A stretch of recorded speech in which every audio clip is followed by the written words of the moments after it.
আসসালামু আলাইকুম, আমি ডাক্তার তাসনিম আফরিন জ্যোতি। বর্তমানে কর্মরত আছি বাংলাদেশ মেডিকেল ইউনিভার্সিটিতে, ডিপার্টমেন্ট অফ পালমোনোলজিতে।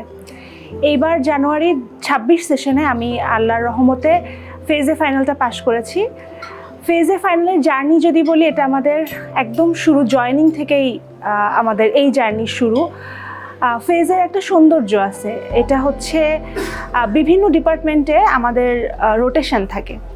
এটা ফেজের খুবই সুন্দর একটা জিনিস যে আমরা সবার সাথে কানেক্টেড হতে পারি এবং প্রপারলি আমরা সেই সাবজেক্ট সম্পর্কে জানতে পারি।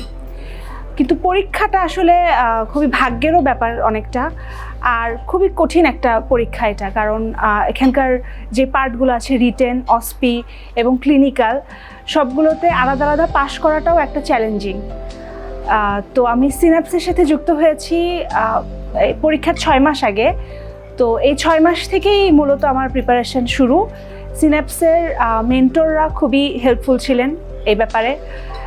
আমাদের রিটেন, অসপি, ক্লিনিক্যাল সবগুলোর ক্লাস যে হয়েছে, আমার কাছে সবচেয়ে ভালো লেগেছিল ক্লিনিক্যাল ক্লাসগুলো, কারণ আমাদের পরীক্ষার জাস্ট আগে প্র্যাকটিস হয়েছে, আমাদের ভুলগুলো আমরা আরেকবার করে বুঝতে পেরে ওটা শুধরানোর সুযোগ পেয়েছি। তো আমি সিন্যাপসের সকল মেন্টরকে ধন্যবাদ জানাতে চাই, আর একটা স্পেশাল থ্যাঙ্কস আমার কোর্সমেটদেরকে। পরীক্ষার সময় আমি খুবই ডিপ্রেশনের মধ্যে চলে যাচ্ছিলাম যে আমি পরীক্ষা দিব কি দিব না, তো আমার সব কোর্সমেটরা আমাকে খুবই উৎসাহ দিয়েছিলেন। তো সবাইকে ধন্যবাদ।